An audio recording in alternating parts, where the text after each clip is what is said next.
이유책방까지 오시느라 고생 많으셨습니다. 이유책방의 이유입니다.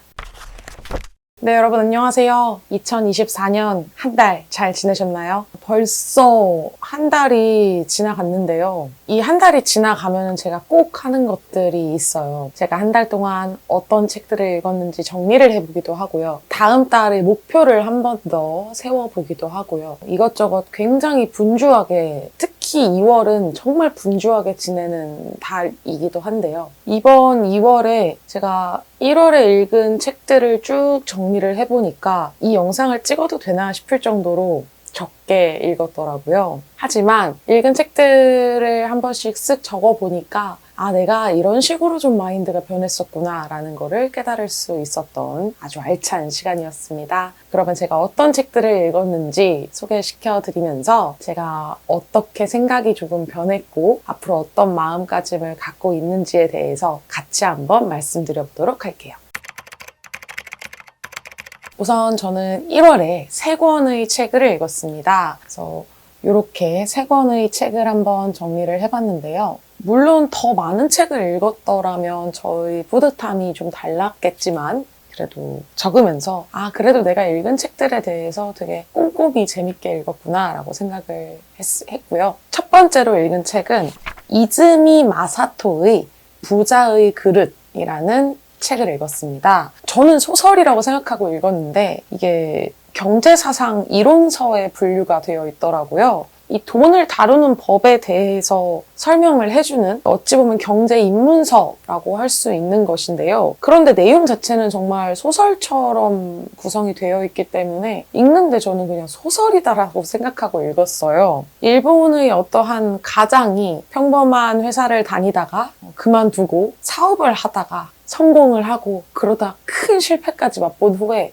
다시 어떠한 가르침으로 재기를 한다 이런 내용인데 그 과정에서 이제 한 노인이 이 남자 주인공인 그 한 가장에게 돈이라는 것이 어떤 것인지, 신용이라는 것이 어떤 것인지, 그 돈을 다루려면은 내가 어떠한 마음가짐이 있어야 하는지 이런 것들을 차근차근 설명을 해줍니다. 그 이야기들을 따라서 흘러가다 보면은 마지막엔 좀 뻔하다라고 싶은 결말에 도착을 하는데요. 그 결말 자체가 거슬리지 않을 정도로 그 앞에서 돈에 대해 다루고 있는 이야기들이 너무나도 쉽게 잘 설명이 되어 있고 특히 이 책 같은 경우는 저같이 돈이라는 것에 대해서 돈이 많았으면 좋겠다라고만 막연하게 생각을 했지 이 돈을 어떻게 다뤄야 할지도 모르겠고 돈이라는 게 대체 어떤 것인지에 대해서 생각을 잘 안 해보셨던 분들이 읽어보신다면은 조금 재밌게 돈에 관심을 가질 수 있게 되지 않을까라고 생각이 들었던 책이고요. 자기계발서는 아니지만 어찌됐건 돈이라는 것에 대한 실용적인 이야기를 하고 있음에도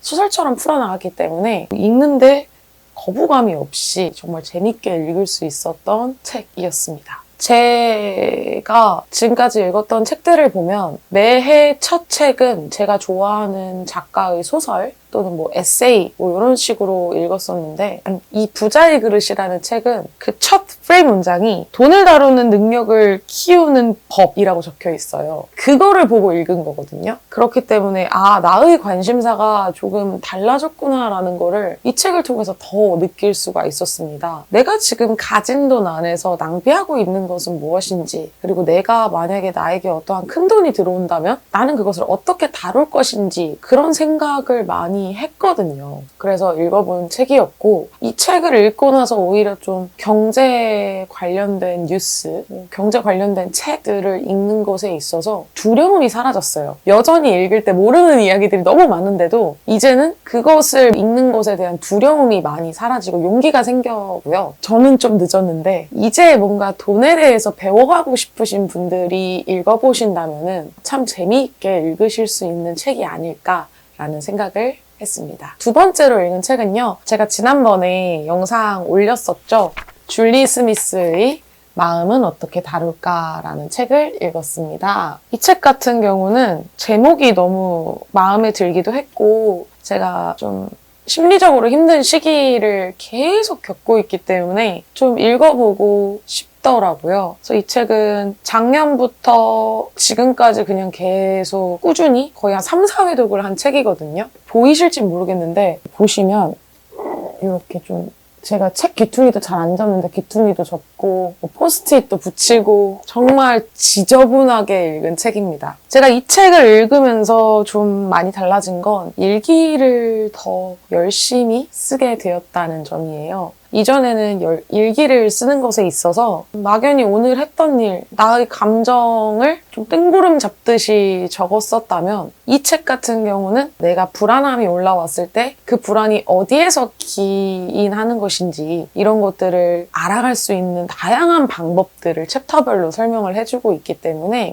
저의 감정이 조금 더 잘 녹아든 일기를 쓸 수 있게 됐다? 이렇게 말씀을 드릴 수 있을 것 같고요. 제가 기분이 안 좋을 때 나타나는 나의 몸의 신호가 무엇인지, 그리고 내가 어떠한 행동을 했을 때 그 기분이 금방 풀리는지 이런 것들을 잘 찾아갈 수 있도록 길잡이 역할을 해주는 책이었기 때문에 여러분들께도 꼭 추천드리고 싶었고, 그래서 독서 다이어리를 쓰든 뭐 앞으로 일기 리뷰를 하든 조금씩 이 책에 대한 챕터를 나눠가지고서 설명을 드려봐야겠다라고 마음을 먹었던 책이기도 하고요. 앞으로 한 2번, 3번 정도의 영상에서 참조가 될 만한 책이기 때문에 앞으로 다룰 일기라던가 조울증 같은 그런 우울함이라던가 불안감 뭐 이런 부분에 대한 영상에 관심이 있으신 분들은 이 책 꼭 한번 읽어보시고 저희 영상 함께 시청해 주신다면 훨씬 더 책의 내용을 따라가기도 쉬우시고 이해하기도 쉬우실 거라고 생각합니다. 까지는 사실 제 유튜브 영상 홍보를 위한 거였고 이 책은 저의 영상을 따라올 필요가 없어요. 이게 장점이자면 장점이고 단점이라면 단점인데요. 이 책 장마다 뒤에 요약이 되어 있어요. 총 36장까지 챕터가 구분이 되어 있는데 이 36장이 모두 다 요약이 되어 있습니다. 1장 끝나면 1장 요약, 2장 끝나면 2장 요약. 그래서 저 같은 경우는 읽으면서 너무 과하게 친절한 거 아닌가? 라는 생각을 했어요. 그리고 제가 중요하다라고 생각해서 밑줄을 친 부분들이 있는데 요약본에서 보면 그 부분이 아예 빠져있는 부분들도 있고 이 부분은 좀 잘 풀어서 설명을 해주는 게 좋을 것 같은데 이건 요약이라고 하기에는 요약 같지 않은데? 라고 생각하는 부분들도 있어서 저한테는 그게 좀 단점으로 다가왔지만 반대로 생각을 해보니까요. 이 책의 타겟은 우울하고 불안하고 지쳐있는 사람들이 읽을 법한 책이잖아요. 그런 사람들이 36장이라는 방대한 양을 읽어나간다? 금방 포기하기 쉬울 거라고 생각을 했어요. 그래서 장별로 친절하게 어떤 내용을 하고 있는지 챕터 제목도 자세하게 나와 있고 요약도 모든 챕터마다 정리가 돼서 나와 있던 게 아닐까, 그렇게 편집이 된 게 아닐까라는 생각을 해봤습니다. 물론 책을 어느 정도 많이 읽으시는 분들이라면 이 책을 읽으실 때 그 요약이 좀 거슬린다라고 생각하실 수도 있을 것 같아요. 그런데 그게 아니시고 내가 책을 좀 많이 읽어왔던 편이지만 요즘 내 심리 상태가 책을 읽는 게 힘들어, 책을 읽어도 집중이 잘 안 돼, 이런 경우에는 이 요약본들 보시고 궁금한 부분이 있다면 본론을 보셔도 충분히 괜찮다라는 생각이 들었던 책이었습니다. 마지막으로 읽은 책은요. 이건 제가 예전에도 한번 읽었던 책인데요. 정은 작가의 커피와 담배라는 에세이를 읽었습니다. 이 책 같은 경우는 뒤에 책장을 어느 정도 보셔서 느끼실지 모르겠지만 제가 책을 정말 많이 팔았어요. 물론 소설들이 많아도 좋겠지만은 웬만하면은 한 번 읽은 소설을 뭐 3, 4년 안에 다시 읽는 경우가 저 같은 경우는 없어가지고요. 그냥 그럴 때마다 도서관에서 빌려 읽는 게 낫겠다라는 생각에 과감하게 가지고 있던 소설들을 다 팔고 정리를 지금 하는 중인데 그 정리를 하는 과정에서 이게 자꾸 손에 잡히더라고요. 그래서 안쪽을 슬쩍 열어봤는데 너무 제 마음에 쏙 드는 문장이 있었어요. 그래서 여러분들께 그 문장을 한번 소개를 해드리자면 95페이지에 내가 나 자신을 벗삼고 있으면 고독이고 누구와 함께 있어도 내게 결핍되어 있는 게 나 자신이면 고립이라고 슈나이더는 적었다. 라는 문장인데요. 이때도 제가 고립되어 있었나 봐요. 지금도 고립되어 있다라고 생각을 하니까 이 문장 자체가 저에게 더 많이 와닿는 거겠죠. 저는 여전히 저와 좋은 친구가 되기 위해 노력 중이고요. 여전히 그게 많이 어려운 상태예요. 그래서 다시 읽었다라는 게 이게 어떻게 보면 진짜 운명이었을 수도 있겠다라는 생각이 들더라고요. 그리고 또 재밌었던 점은 밑줄 친 부분이 달라서 그것도 되게 신기했어요. 물론 공통적으로 밑줄 친 부분들도 있지만 예전에 밑줄 친 부분들을 보면서 이때는 이게 왜 와닿았을까? 나는 지금 이 문장보다는 이 문장이 더 내 마음에 와닿는데? 라는 생각을 하면서 지난 독서 노트를 또 훑어보면서 아, 내가 이래서 이러한 문장에 줄을 쳤었구나. 내가 이러한 상황이었구나를 또 알아볼 수 있었기 때문에 혼자 타임머신도 타고 오고 추억여행도 하고 굉장히 좋은 경험을 할 수 있게 만들어 주었던 책이었습니다. 네, 이렇게 제가 읽은 3권의 책을 소개를 해드렸는데요. 되게 적게 읽었죠? 그래도 저는 이거를 최소 목표로 가지고 가려고 합니다. 한 달에 뭐 평균 9권, 많으면 뭐 10몇 권까지 쭉 읽었었는데 이제는 그게 조금 심리적으로 지치더라고요. 한 권을 읽어도 저는 요즘에는 막 2번, 3번 반복해서 읽는 게 즐거워서 읽는 속도가 많이 줄어들기는 했는데요. 대신에 그렇게 읽다 보니까 독서 노트 총 정리를 할 때 책에 대해서 제가 느끼는 감정을 적기가 훨씬 더 편해졌기도 했고요. 책 내용이 기억에 쏙쏙 박혀 있더라고요. 그래서 앞으로 월말결산 때 소개해드릴 책이 3권 미만으로 떨어지지는 않지만 3권, 4권 이 정도인 경우도 굉장히 많지 않을까라고 미리 한번 말씀드려보겠습니다. 제 한 달 독서에 대한 코멘트를 밑에 적어놨는데요. 책을 읽는 게 어려워진 것 같다. 집중력이 저하된 느낌. 도파민 중독인가 싶다.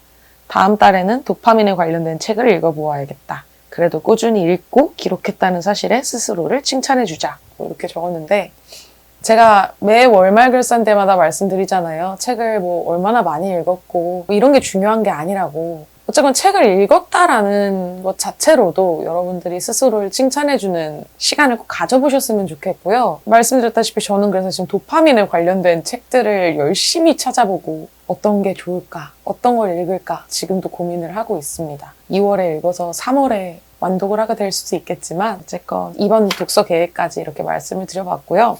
다음 영상에서는 제가 이미 말씀드렸던 것처럼 이 책에 기반해서 제가 일기를 어떻게 적고 있는지에 대해서 같이 한번 말씀을 드려보도록 하겠습니다. 물론 제 실제 일기를 보여드리진 않을 거예요. 그건 너무 가감없이 적혀 있어서 그 일기 중에서도 제가 보여드릴 수 있는 부분들을 한번 추려볼 테지만 없다면 그 당일날 제가 함께 일기를 쓰면서 설명을 해드리는 그런 영상이 되지 않을까 싶고요. 오늘 영상도 끝까지 시청해주셔서 너무너무 감사합니다.